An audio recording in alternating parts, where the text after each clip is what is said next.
Have you ever heard about the Berbice Slave Rebellion?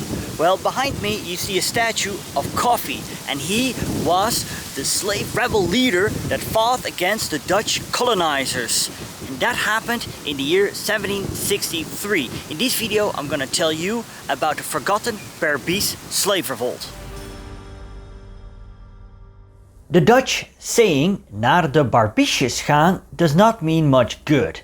It refers to going to Berbice, and whoever went there in colonial times awaited a hellish, hot and short life. Berbice, now in Guyana, was a small Dutch colony west of the much larger Suriname. For about 2 centuries, beginning in 1627. The basis of the economy was a plantation system where products such as sugar and coffee for the European market were produced using slave labor. The enslaved Africans rebelled against their fate with some regularity, despite the considerable risks. No one has counted exactly how many rebellions there were. Most rebellions were only small and were suppressed within days. Another option for the enslaved people was to run away. Some slaves, mostly men, managed to escape the plantations and founded villages deep in the interior. Here they lived more or less independently from colonial society. They were called Maroons. However, most slaves did not venture into armed resistance or run away. This makes rebellion in Berbice all the more interesting.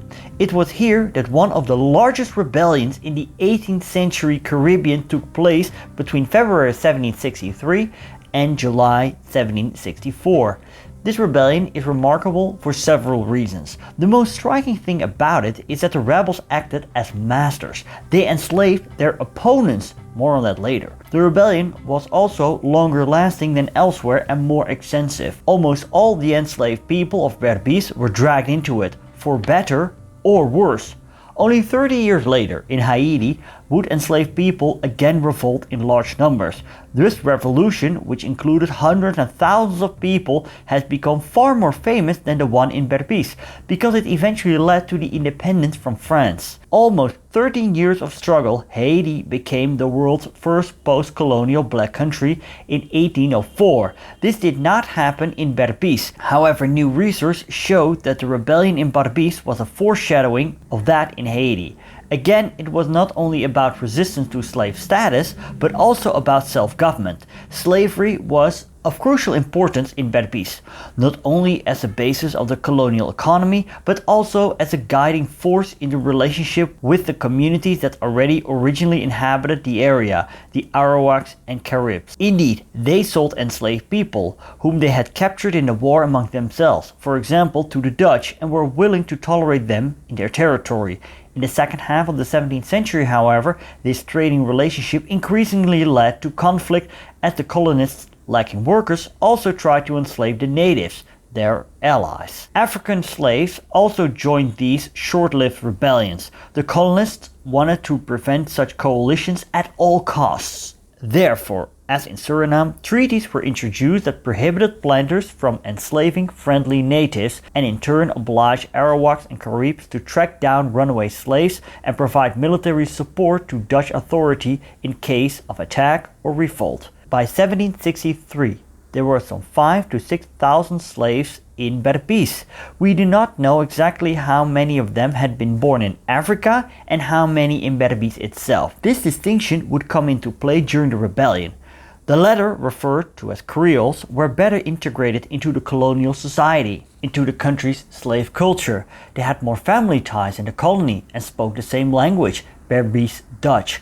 Recently arrived from Africa, enslaved people mostly formed ethnic affiliations based on their geographical origins in West Africa. The living and working conditions of the enslaved, as elsewhere in the Atlantic world, were abysmal, but the situation worsened sharply in the years immediately before the rebellion.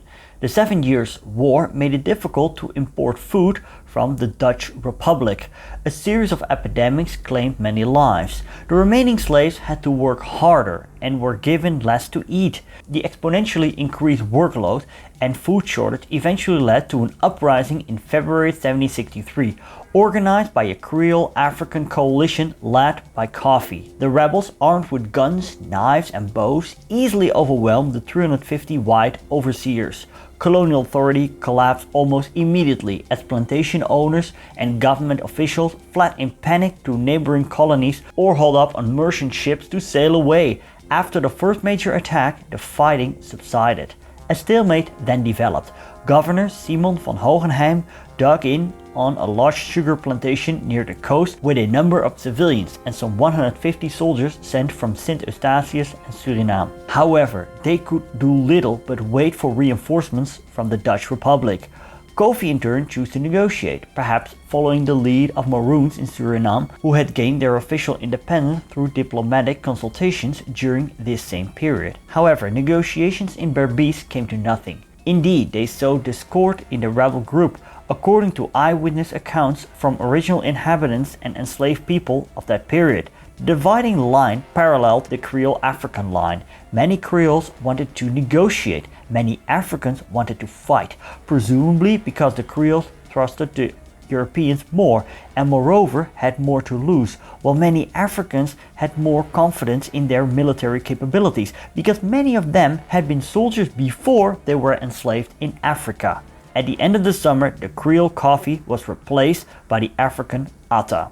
The stalemate was broken only when military units from the Dutch Republic arrived in November 1763.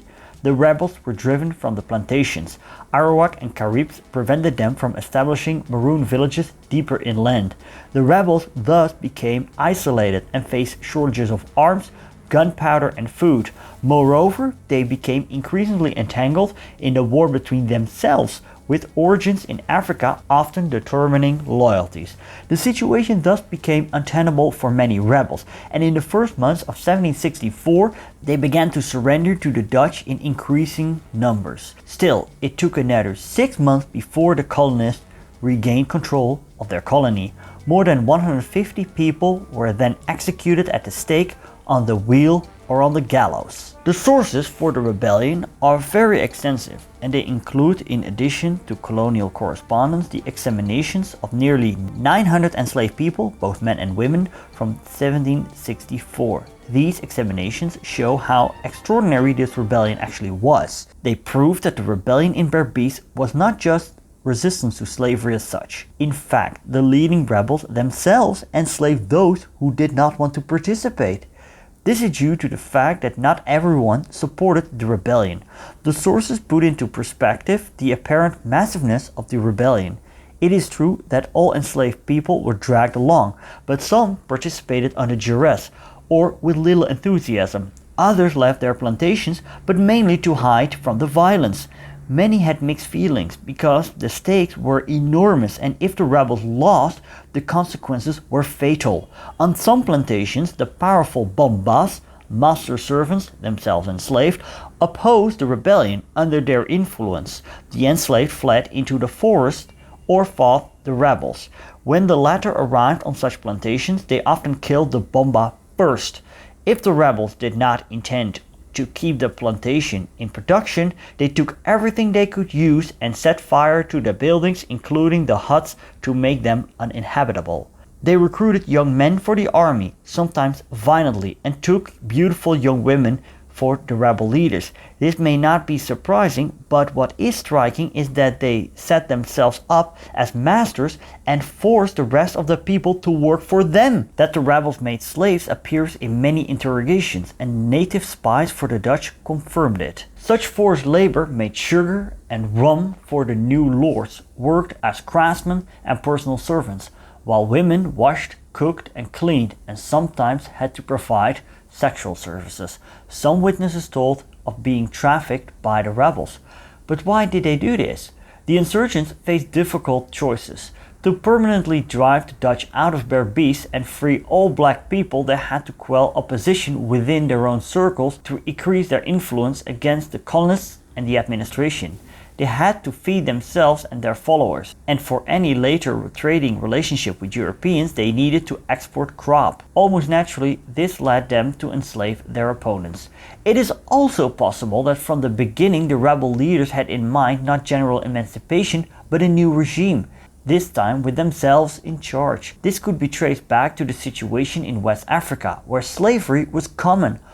Archival records of the short-lived 1734 rebellion in St. John's, Denmark, now part of the US Virgin Islands, or a series of rebellions in English Jamaica in 1760 also allude to such dynamic. Historians have only very recently realized that enslaved people did not always rebel purely in the name of freedom. The complex rebellion at Berbice, which former rebels and other enslaved people themselves recount, is one of the important sources for this new understanding. The Dutch would be in charge of Berbice till the early 19th century, when the British took the area and it became part of the larger British Guyana. Slavery by the Dutch was only abolished 100 years after the uprising took place in the year 1863. If you want to learn more on that, click right here. Thank you for watching and best wishes from Georgetown, Guyana.